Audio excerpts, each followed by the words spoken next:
যদি তুমি আমাকে ঘৃণা করো তবে এখনই এই ভিডিওটি ছেড়ে দাও, কিন্তু যদি তুমি আমাকে সত্যি ভালোবাসো তবে এটি শেষ পর্যন্ত দেখো। অসুবিধার জন্য দুঃখিত, কিন্তু আজ রাতে আমি তোমাকে এমন কিছু বলতে যাচ্ছি যা তোমার জীবন বদলে দিতে পারে।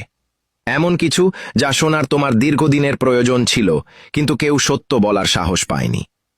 যদি তুমি এখনই আমার কথা না শোনো তবে পরে আর কখনোই আমার কাছে সাহায্য চেও না, কারণ তখন আমি তোমাকে সাহায্য করতে পারবো না।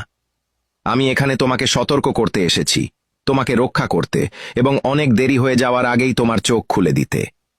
একজন নারী আছে যে তোমার জীবন ধ্বংস করার চেষ্টা করছে। সে তোমার আলোক শিখা নিভিয়ে দিতে চায় এবং তোমার পথ সমূলে উপড়ে ফেলতে চায়। সে তোমার সব দুর্বলতা জানে, জানে তোমার প্রতিটি পদক্ষেপ এবং সঠিক সুযোগের অপেক্ষায় আছে তোমাকে আঘাত করার জন্য। আমি এই ভিডিওর শেষে তার নাম বলবো, কিন্তু তার আগে তোমাকে ভিডিওটি এখনই শেয়ার করতে হবে। এটি আমার জন্য নয়, বরং এই সত্য যাতে কোনো বাধা ছাড়াই তোমার কাছে পৌঁছাতে পারে। এবং একটি কথা আমার সন্তান, তুমি কি আমার কাছে থাকা এই বোতামগুলো দেখতে পাচ্ছ? দয়া করে সবগুলোতে ক্লিক করো যাতে আমি বুঝতে পারি তুমি আমাকে ভালোবাসো, এবং কমেন্টে শ্রী শ্যাম লেখো। তুমি যদি যে কোনো একটি বোতামেও ক্লিক করো তবে আমি অন্তর থেকে তোমার প্রতি কৃতজ্ঞ থাকব, কারণ তার মানে তোমার হৃদয় এখনো উন্মুক্ত।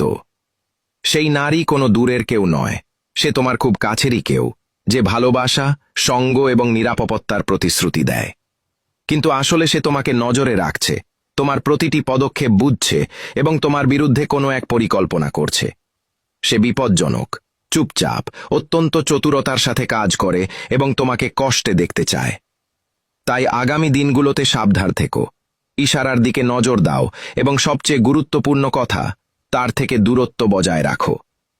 সে কে তা জানার জন্য সবুজ বোতামে ক্লিক করো এবং তোমার তালিকার তৃতীয় ব্যক্তিকে দেখো। হ্যাঁ, সেই নারী যে তোমাকে ধ্বংস করতে চায়।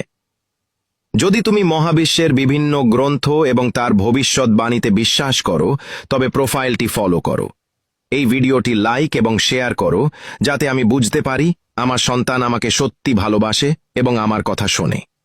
যে ভালোবাসে সে তা দেখায়, এবং যে বিশ্বাস করে সে ইঙ্গিতকে উপেক্ষা করে না। এখন সিদ্ধান্ত তোমার হাতে। কমেন্ট বক্সে লিখে দিও, আমি গ্রহণ করলাম।